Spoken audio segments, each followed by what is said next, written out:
This is part 2 of 4 of the book Forever Chemicals by Marko Vovk. A 2017 study from Environmental Science and Technology found that 46% of all edible contact papers in the U.S., including containers and bakery bags, contain detectable levels of compounds. About 36% of Americans eat at drive-thrus daily, and U.S. pizza orders reach billions every year. When heated, chemicals in popcorn bags vaporize and settle on the popcorn, while pizza boxes transfer compounds from greasy packaging to food. PFAS from wrappers and containers enter the body when food is eaten, accumulating in organs such as the liver and kidneys. Blood tests, now ordered for research and individual health tracking, have revealed the presence of compounds in more than 95% of Americans. Similar tests are used in Europe and Asia. Unpublished hospital screenings confirm rising public concern, with new clinics offering private blood testing.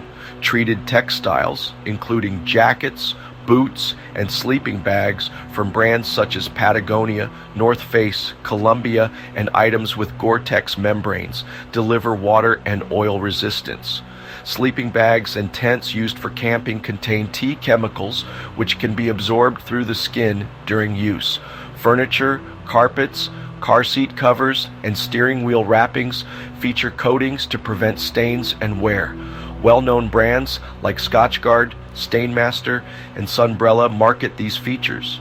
Babies crawling on such surfaces or pets playing on rugs experience greater exposure. New car smell results in part from volatile organic compounds released from chemically treated interiors, which can linger for months. Studies have found that exposure to volatile compounds and particles leads to chemical buildup in the blood, sometimes linked to liver problems and immune issues. The waterproof textiles market is forecast to reach $23.9 billion by 2025, showing how forever chemicals are woven into consumer lifestyles. Some brands, like Lucky Sheep, now market natural alternatives, wool and cotton gear treated with beeswax, which limit consumer contact with risky substances. Firefighting foam featuring PFAS, known as aqueous film-forming foam, or AFFF, has been used since the 1960s at crash scenes and fuel storage sites.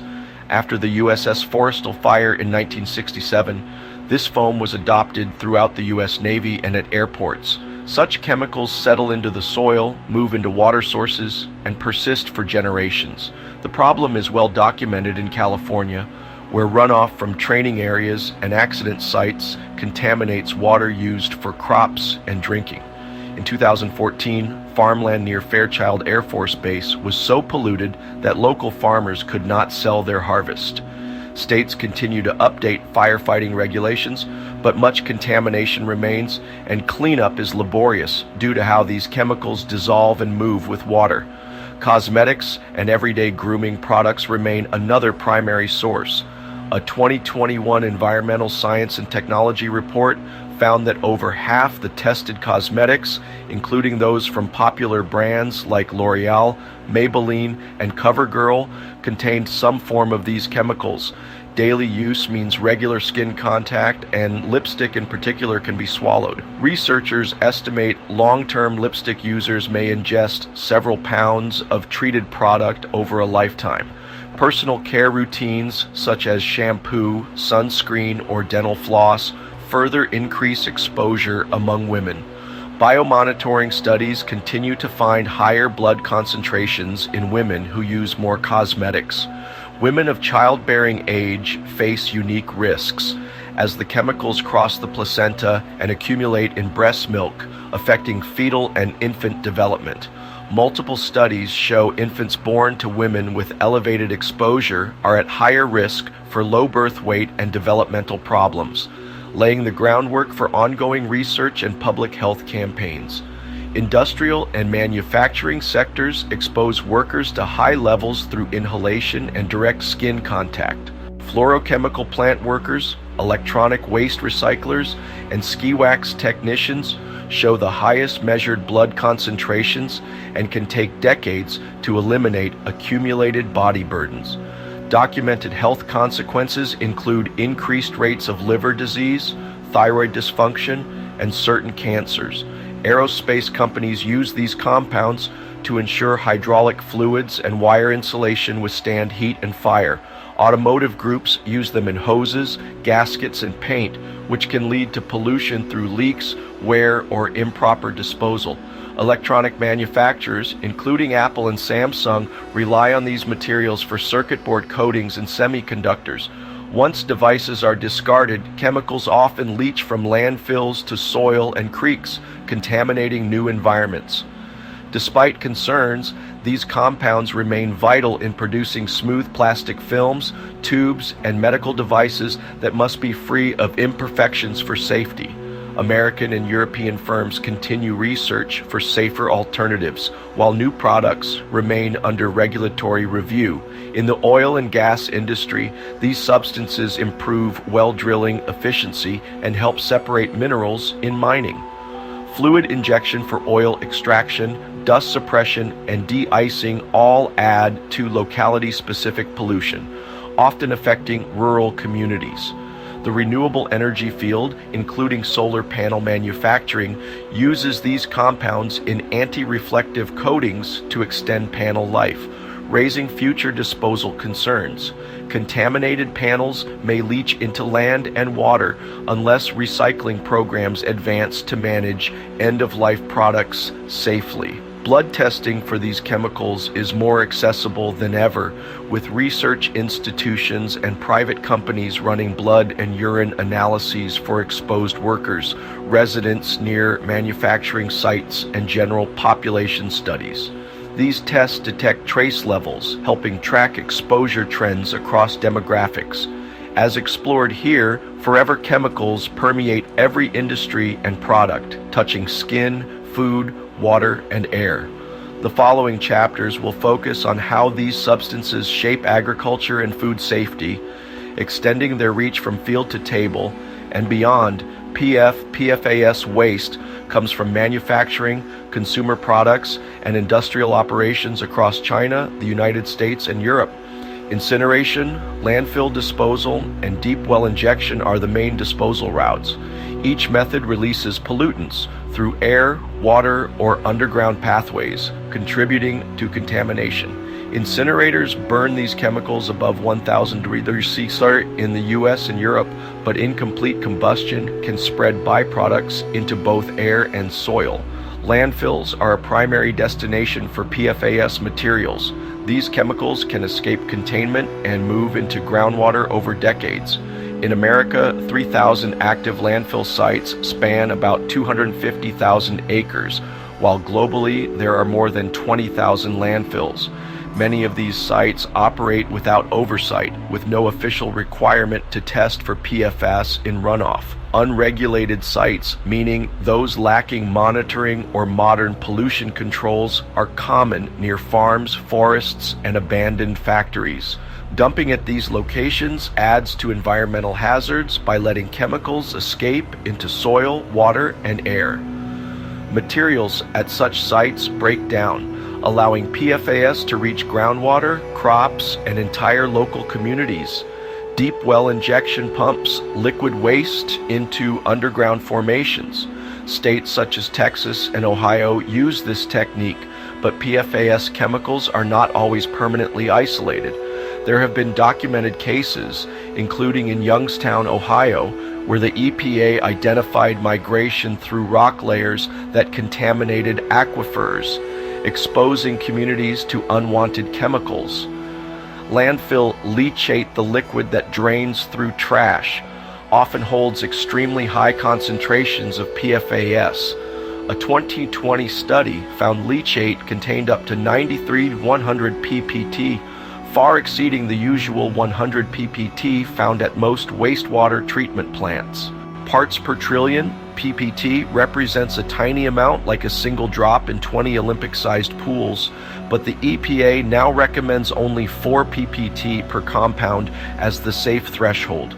PFOS, perfluorooctane sulfonic acid, and PFOA, perfluorooctanoic acid, are especially concerning due to their recognized health impacts.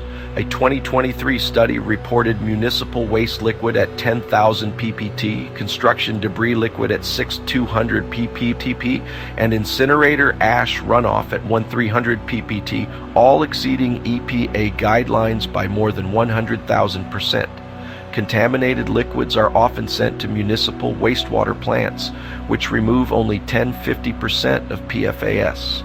About 95% of this treated water discharges back into surface water such as rivers or lakes.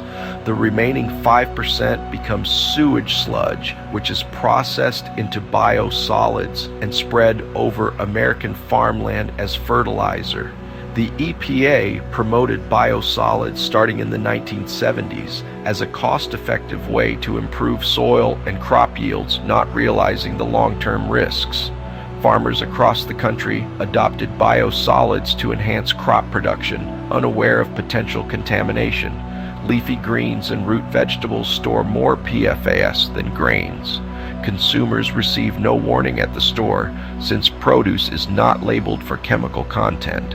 Farm animals eating contaminated feed or drinking polluted water pass PFAS into meat, milk, butter, eggs, and cheese. In Maine, regulators have now identified 59 farms with confirmed PFAS pollution through soil and water testing. Many more are expected as other U.S. areas lag behind in testing efforts. According to the Environmental Working Group, more than 20 million American acres may be contaminated. In 2023, Maine farmers destroyed over 400 cows across several sites after milk and beef tested well above safety limits. In Clovis, New Mexico, a dairy operation culled 4,000 cows for the same reason. The Tozier farm stopped selling milk and beef, losing its main source of income, and Fred Stone's multi-generation dairy farm shut down entirely after widespread animal and soil contamination. Maine responded by creating a $60 million fund to supply water filtration, income replacement, and land buyouts. Massachusetts set up a similar relief program, though most states still leave families to absorb losses alone. Some affected farmers respond by switching to crops that absorb less PFAS, while others install advanced filtration or let fields go fallow, meaning unplanted for extended periods, to prevent further contamination. Maine is considering buying up polluted land for solar development or scientific study. The Aroostook Band of Micmacs in Maine is pioneering the use of hemp for phytoremediation, where the plants absorb PFAS from the soil. However, these crops require specialized disposal to avoid re-releasing contaminants. The USDA, United States Department of Agriculture, now supports PFAS testing through the Environmental Quality Incentives Program, and the EPA has awarded $15 million for projects to limit agricultural exposure. This contamination crisis impacts entire communities, food systems, livestock, and rural livelihoods across the nation and globe. Protection requires strongly coordinated efforts, growing public awareness, scientific innovation, new regulation, and financial support. Only by working together, farmers, scientists, agencies, and policymakers can future generations achieve safer food, water, and land. In 1979, a DuPont study revealed liver damage among Teflon workers. Production continued without warning the population. The 1980s brought clear signals of danger. DuPont and 3M reassigned female workers when animal studies, including those affecting the Kiger and Nesselrode families, revealed damage to fetal eyes. In 1984, DuPont detected these chemicals in Little Hocking, Ohio's tap water. No alert went to the utility or townspeople. Extended exposure increases the risk of cancer, high cholesterol, thyroid disease, and birth defects. In the 1990s, DuPont dumped 7,100 tons of PFOA-laced sludge into unlined digestion ponds at the plant. The company also used the dry run landfill, a facility for hazardous disposal. In 1993, inspectors from the West Virginia Department of Environmental Protection reported excessive sediment and discoloration in ponds, signaling concentrated, untreated pollution. DuPont drained these wastes into the nearby Dry Run Creek. In October 1996, farmer Wilbur Tennant saw cows dying and Dry Run Creek churning with black foam and foul odors. The water on his 700-acre farm killed livestock, and Tennant's family suffered unexplained illnesses. In 1997, DuPont research uncovered worker malignancy rates nearly triple the community average, revealing the immediate threat to health. The legal fight began in 1998 when Tennant's lawyer Robert Pollutes sued DuPont. Over 190 cattle died on the Tennant property. By 1999, Pollutes uncovered records documenting annual releases of 24,000 pounds of these chemicals into air and 55,000 pounds into water at Washington Works. The evidence ignited a major legal campaign. In 2000, Pollutes sued DuPont on Tennant's behalf. The case settled out of court. In 2001, he filed a class action on behalf of 70,000 residents in 6 districts. Locals reported headaches, nausea, birth defects, kidney and testicular cancer, and hypertension. In 2004, the EPA sued DuPont for withholding risk information. Blood tests revealed Parkersburg residents had up to 128 ppb, far above the U.S. average of 5 ppb. The 2005 DuPont EPA settlement reached $16.5 million and funded further study, drinking water treatments, and community blood testing. In 2009, the EPA set a provisional drinking water advisory for PFOA at 0.4 ppb. In 2012, the C8 Science Panel, created after the class action victory, confirmed links between exposure and serious diseases: kidney carcinoma, testicular cancer, ulcerative colitis, thyroid disease, pregnancy-induced hypertension, and high cholesterol.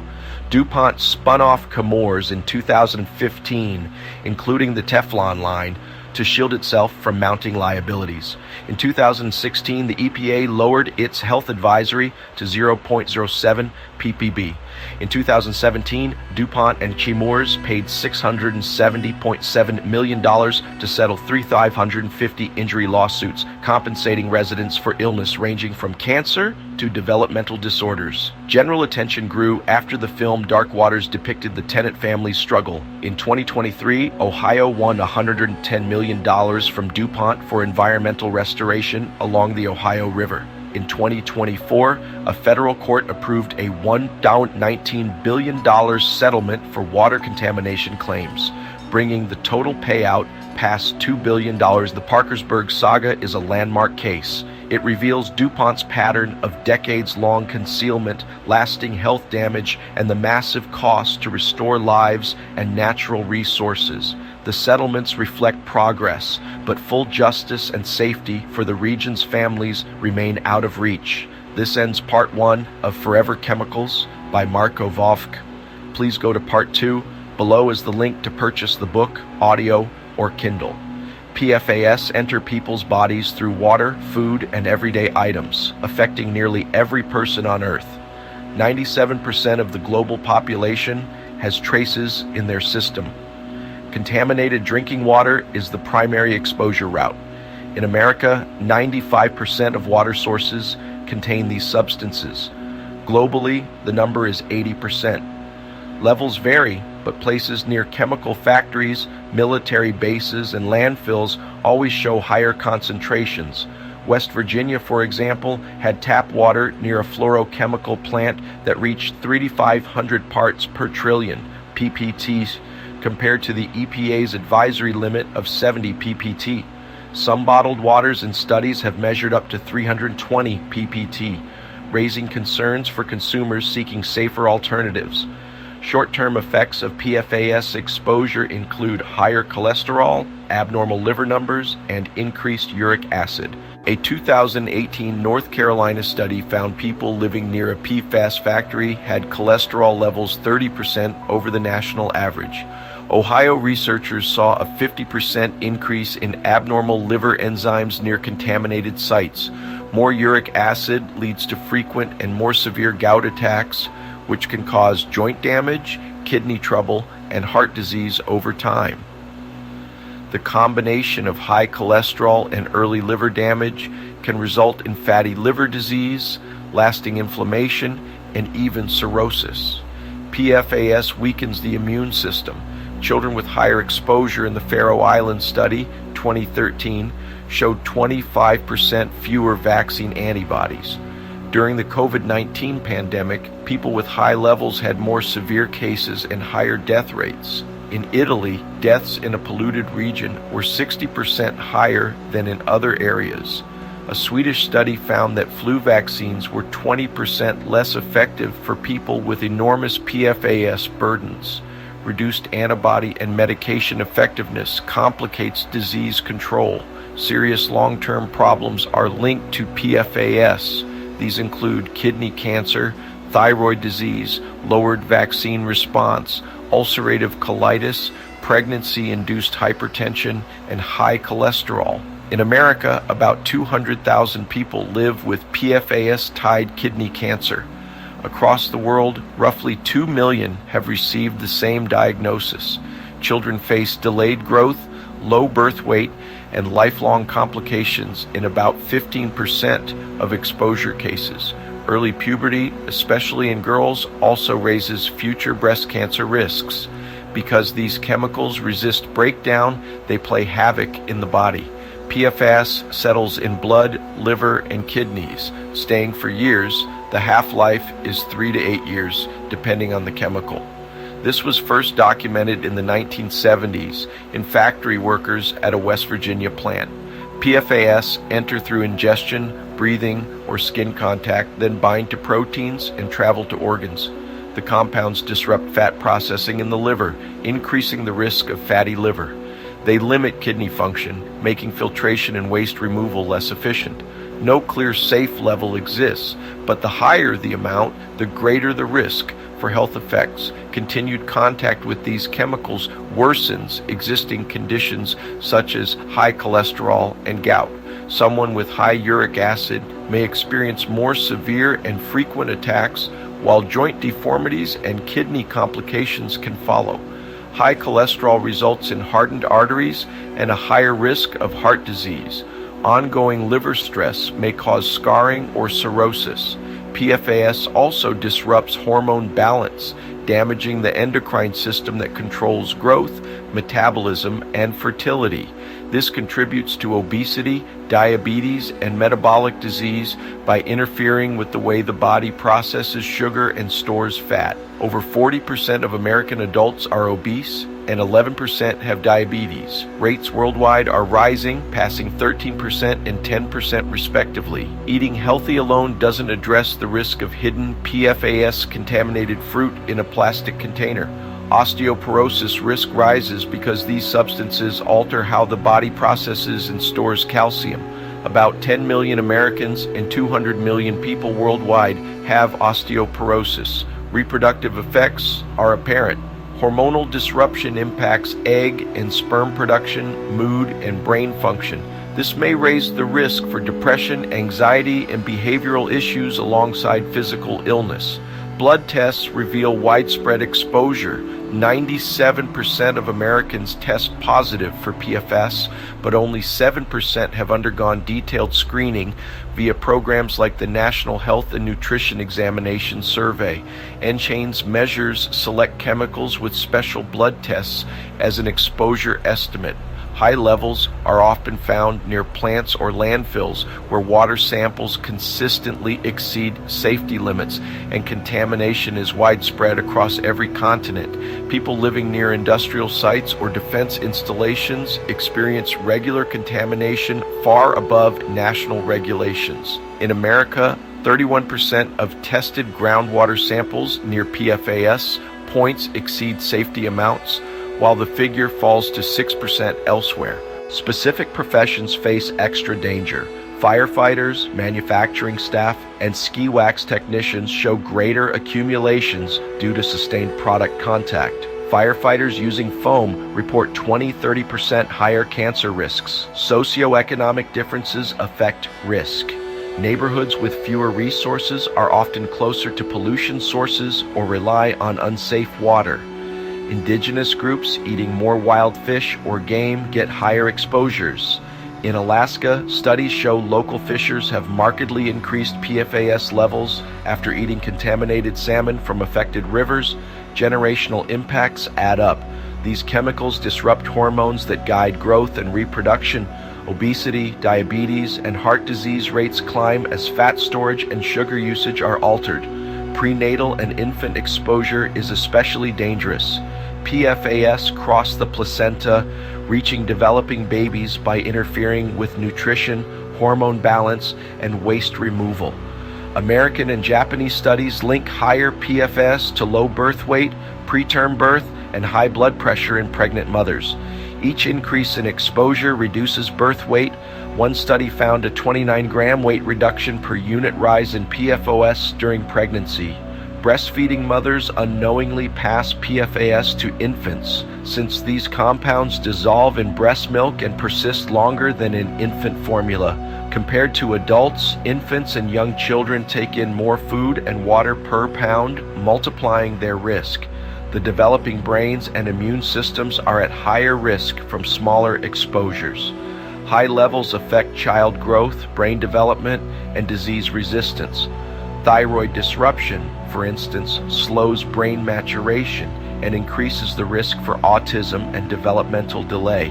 A study from California found higher rates of attention and learning issues among children with increased blood levels of PFAS.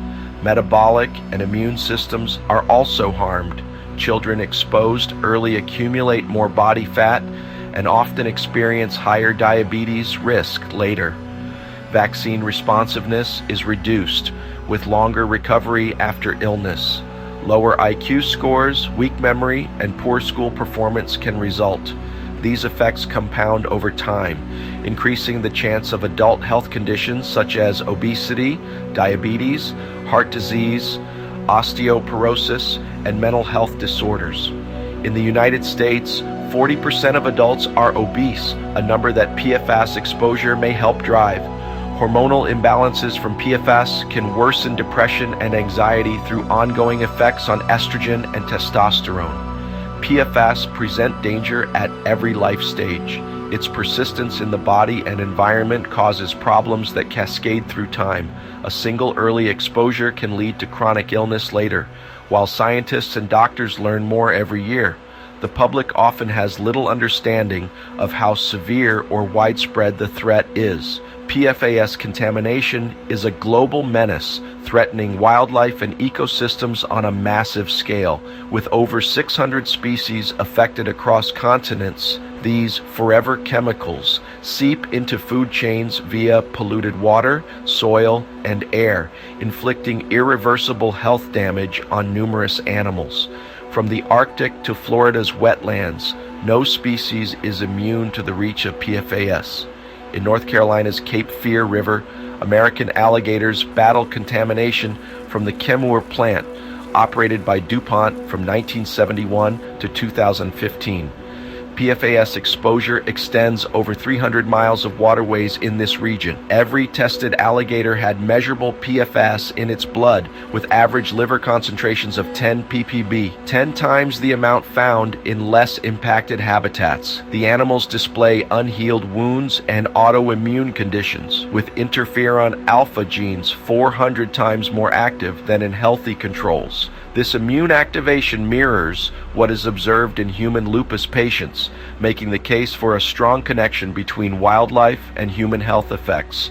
The Arctic faces an escalating crisis as polar bears accumulate some of the highest PFAS burdens. A 2023 study revealed average PFOS levels at 2.5 ppb in liver tissue, sampled from over 50 polar bears. These chemicals are carried across the globe by ocean currents and atmospheric transport, depositing in this remote ecosystem.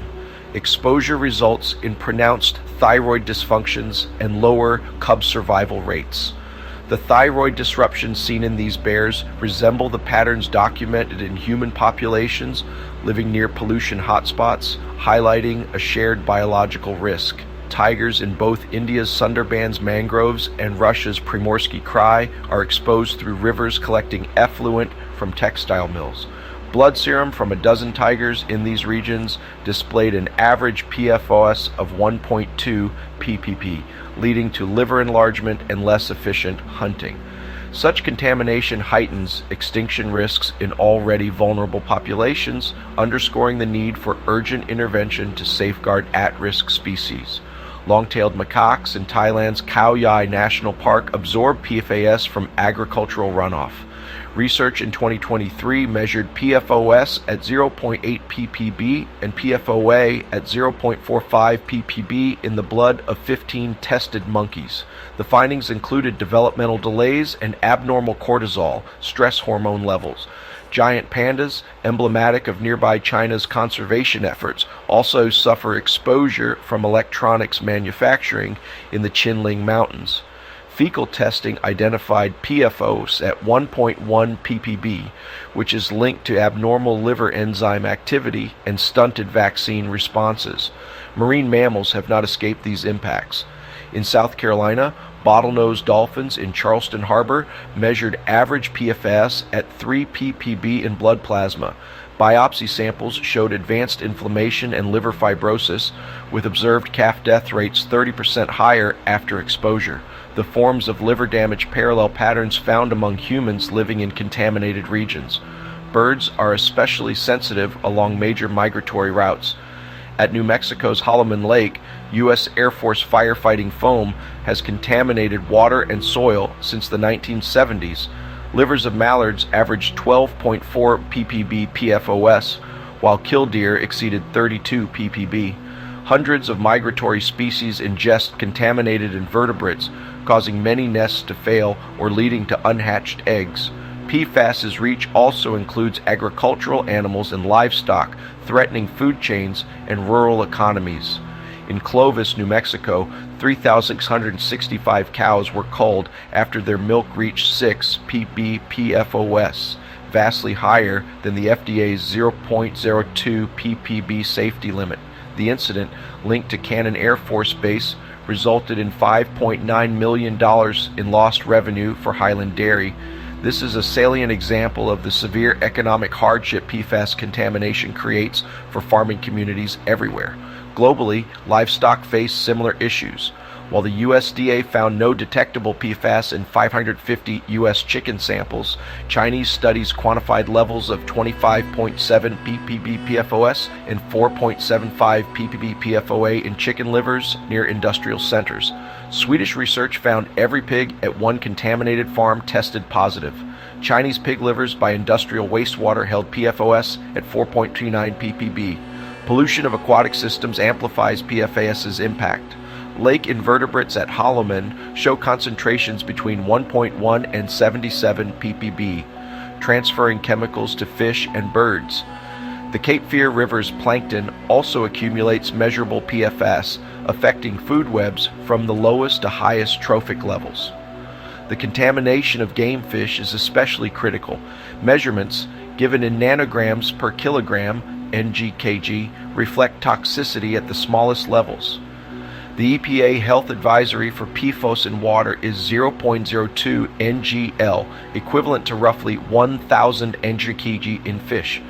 Eating a fish above 1,000 ng/kg is equal to drinking 290 times the EPA's safe monthly water limit in one meal.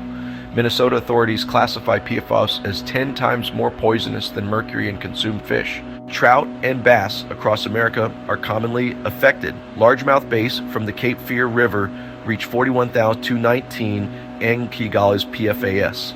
Rainbow trout from Lake Seneca, New York, run between 11,800 and 44,000 ng/kg PFOS. Channel catfish from Illinois' Rock River averaged 9,500 ng/kg. These exceed advised limits, with health experts warning that just one fish meal from the Great Lakes is equivalent to drinking a month's worth of tainted water. Despite explicit warnings, recreational fishers often ignore advisories due to tradition and cultural values. More than 50 million Americans fish each year, and many eat their catch even when contamination is known. This poses unresolved challenges for public health, balancing education and tradition. U.S. rivers such as the Cape Fear, Piscataway Creek, Croix Creek, Conasauga River, Niagara River, and Green Bay show some of the world's highest PFAS readings. Levels in Cape Fear fish have reached 1,364.7 ppt, over 80 times the EPA's limit. GNX chemicals in nearby water have hit 25.8 ppt. Green Bay shows groundwater PFOS at 1.9 million ppt, linked to former military activities. Hunting brings new concerns. Deer in Maine's Fairfield, Unity, and Albion carry up to 547 ppb PFOS, prompting do not eat advisories across 34 square miles. Field contamination here dates to sludge applications in the 1970s. Michigan's Clark Marsh deer regularly reach 250 ppb, with muscle concentration sometimes matching Maine's highest cases. Wild boar in the Bohemian forests of Czechia measured at 230 km, 5 times the EU ceiling, and hosted PFAS from regional industries. Northeastern Germany's boars bear up to 110 mg/kg, mainly from PFAS. Just 100 grams of such liver exceeds the annual exposure thresholds for cancer or fertility risks. Upland species and waterfowl are similarly tainted. At Holloman Lake, kangaroo rat samples collected near runways held 120,000 ppb PFS. Waterfowl at the lake, including American widgeon, reached 38,000 ppb. Australian ducks in Victoria had 12 ppb. The Northeast black ducks averaged over 9,000 kg. Migratory behavior worsens the spread. Animals routinely carry toxins from polluted habitats to cleaner regions. Health officials stress that no cooking method removes PFAS from contaminated meat. Cultural habits and reliance on wild game mean many people, such as 67% of Maine hunters, continue eating meat from restricted areas despite official warnings. Wild boars, through digging, move contaminated soil, and migratory birds rapidly transfer these chemicals across continents. Insects, the unsung drivers of ecosystem health, show worrying trends. Midges and dragonflies accumulate PFAS from water, reaching up to 77 ppb, only to deliver it to birds and fish. Pollinators are poisoned by pesticide-laden runoff. Studies show fruit flies exposed to 6 ppb PFOS lay 60% fewer eggs. These losses threaten crop pollination, with 75% of food crops dependent on insect pollinators, and also endanger the survival of higher predators. On a larger scale, PFAS pollution spans eras, continents, and habitats. Over 15,000 PFAS compounds have been in circulation since the 1960s. A 2024 review of 45,000 water samples found 31% of groundwater and 16% of surface water above international safety limits. The United States has over 8,800 documented sites. Europe reveals an estimated 17,000. Australia, China, and India monitor dozens of major hotspots. In Rastatt, Germany, 53,000 tons of polluted soil now require management. Persistence is the hallmark of this contamination. PFOS and PFOA half-lives in environmental media exceed 1,000 years. New rainfall continues to deposit 1070 ppt of PFAS onto the Great Lakes, extending the crisis. These chemicals now taint U.S. and global crops. 75% of American farmland and 20% of European water sources test positive.